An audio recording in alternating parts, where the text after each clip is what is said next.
Good morning, friends. Gosh, we're going to start this morning with a view out the front yard, which is what I see every morning when I come in my sewing room. And I don't know about you folks, but last night we had horrible weather. Oh, look, happy Easter early. It's me and my hat and my bunny.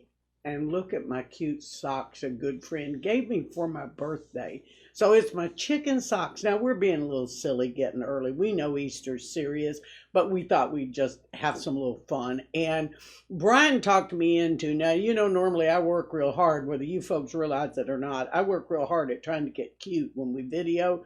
And I'm telling you, now I'm probably going to need somebody to come to help get this leg off the table. Oh, I made it by myself. But We've had a lot of questions.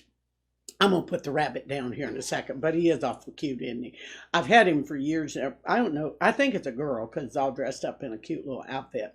And I will take the hat off too in a few minutes. But Brian did talk me into why don't you let's just tape it real.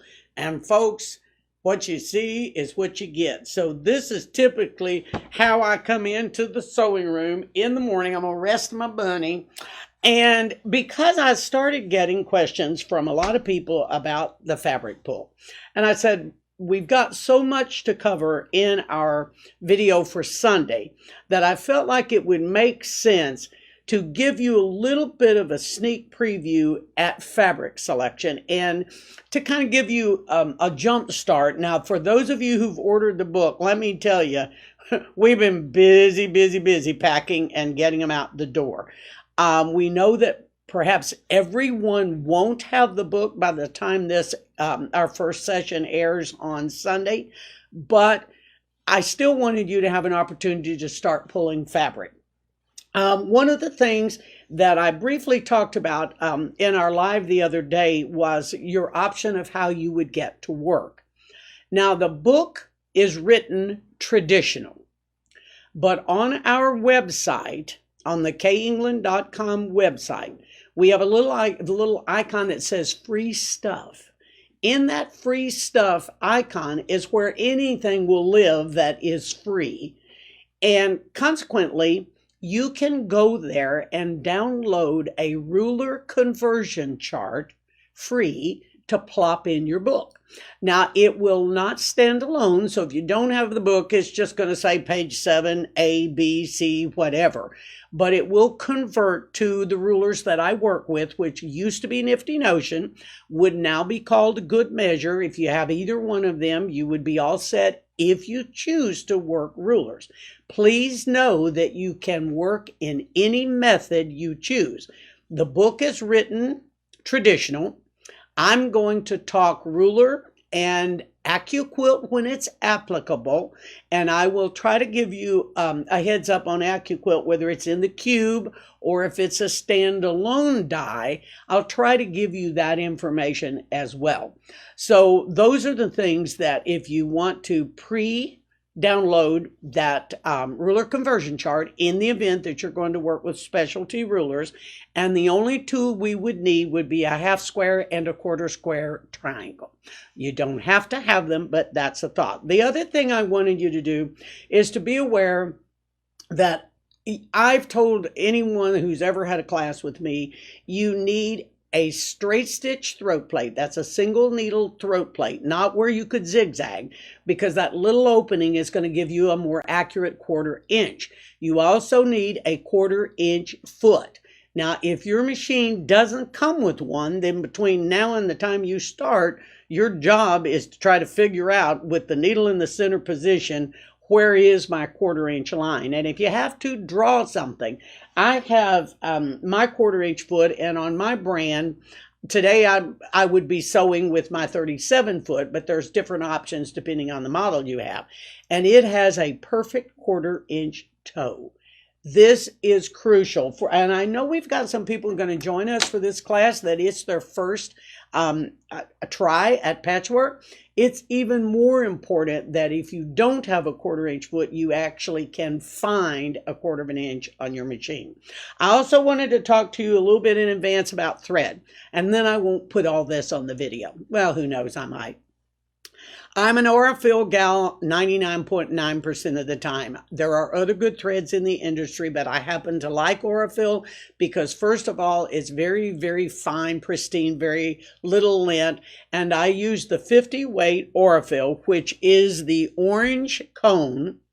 The green cone, if it has green marking on it, it's going to be a 40 weight, which a lot of people still like to work with, either one of those, but the orange is my favorite. And then if you're going to work with another brand, I would try to work with this 60 weight. So if I work with Mettler, I move up to the 60 weight Mettler.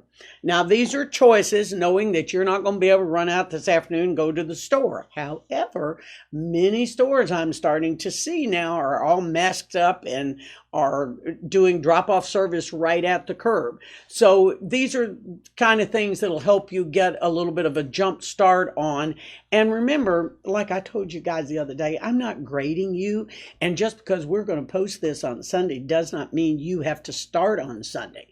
I mean, you can start Tuesday. You can never start. You can just watch us and have a good time. And we have a feeling there's going to be people who just tune in and watch us and may never make anything. Now, I want you to look at my fabric choices. And when I told you this was going to be easy, well, I thought it was. Now, my blue coloration right here. It was my first choice because I have a new fabric line coming out in October. That's called Sapphire Blossoms. And loads of blues. The only thing that I have of that collection now is just a smattering of fabric pieces from our first shipment in.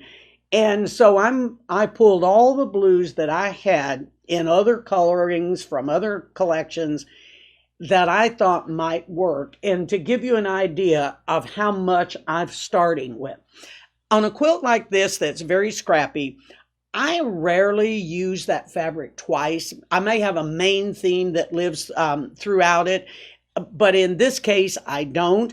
So this stripe, I'm hoping, this fabric's due to ship into the stores in October, and I'm hoping that when I finish this quilt, I'll probably wait for this stripe to put on my border. And then let's move over now and look at this. I'm doing a black, and I wanted to do a black and white one. And you know, with the Blackwood Cottage and the Black Diamond, and now I've got my Aurifil thread pack, which has all my black and white and cream threads. So I'll be working with that. And I pulled a lot of the Blackwood Cottage, and then I pulled a few other blacks from earlier lines of mine. And I even threw in some batiks. Now remember, just because this is Civil War patterns does not mean I have to use Civil War fabrics. So I even pulled in some reds. Now I want to show you something real fun.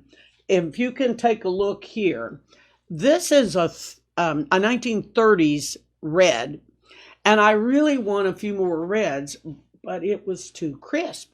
So I was having a cup of coffee, so I just stuck that strip of fabric that I needed for a block coming up, and I just put it in the coffee and coffee dyed it. And look at the difference. Now I've got it to where I'm going to be able to use that. So again, we wanted you to have a little bit of time to do some looking at, gosh, what am I going to pull? I've also got just the beginnings of a 1930s grouping here that I'm going to work with as well. So originally I said I was going to make one, then I was going to make two. Well, now I'm going to make three. Now, whether I make all the blocks for every one of these colorations remains to be seen. I may make some table runners. I may do some fun things like that. I even pulled in, the company that I work with, Wilmington Prince, does a load of batiks, and I even pulled in one of the yellow batiks with my 30s.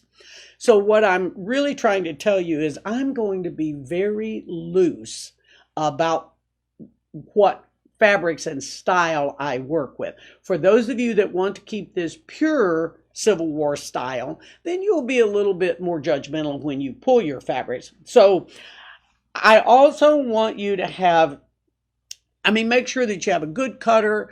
I'm a stiletto fan. You guys know that, even though I really don't need to with my sewing machine, but kind of gather all your tools, get yourself in a little bit organized.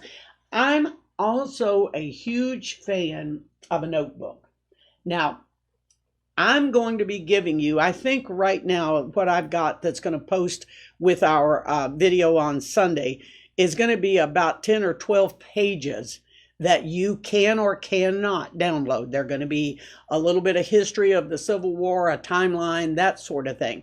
If you decide that you want to, you might want to give yourself a little start with your notebook. You might say, okay, I'm going to put my patterns in there and I'm not going to work in order of what's in the book. I'm going to jump around in and I'm going to start with what I consider the easiest blocks. And each one of them have 3 colors in them. So 3 colors, and I'm going to do 2 blocks on Sunday. So that'll kind of give you a little heads up. Brian, are there any questions? Has anybody got a burning question? He's going, oh, wait a minute. We're so sophisticated now. Sharon Johnson, howdy. Well, even my daughter says, hi, Mom, and hi to her brother. Thanks, Sheila.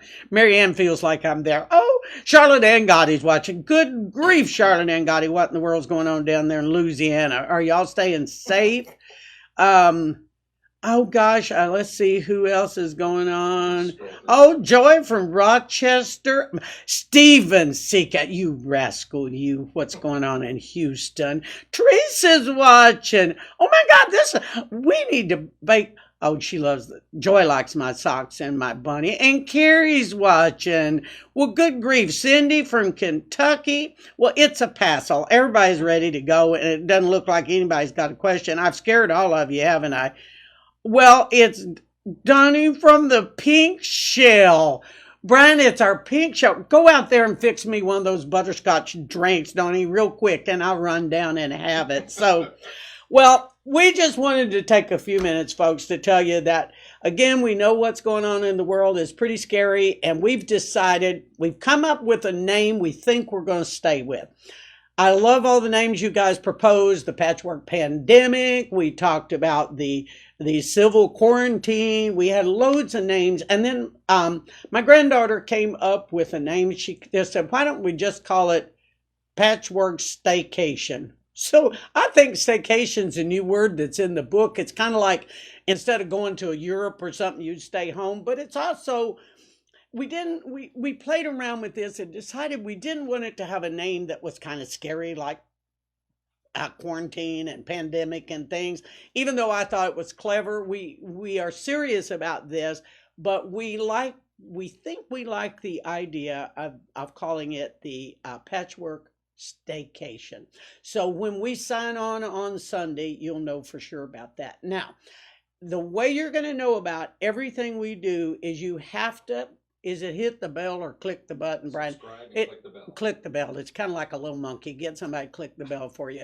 And so you click the bell, and then immediately when this posts, you will get notice that it has posted, and you'll know. So those videos are going to stay up on YouTube forever, I suppose. It'll scare people down the road. And I will be a little bit cuter when we film a little bit later. So you all have a blessed day. I swear, gather all your stuff and join me for this great class. I am having so much fun gathering things for you. So we will see you later. We'll see you on Sunday. And get your hat and your rabbit out or whatever and send me pictures.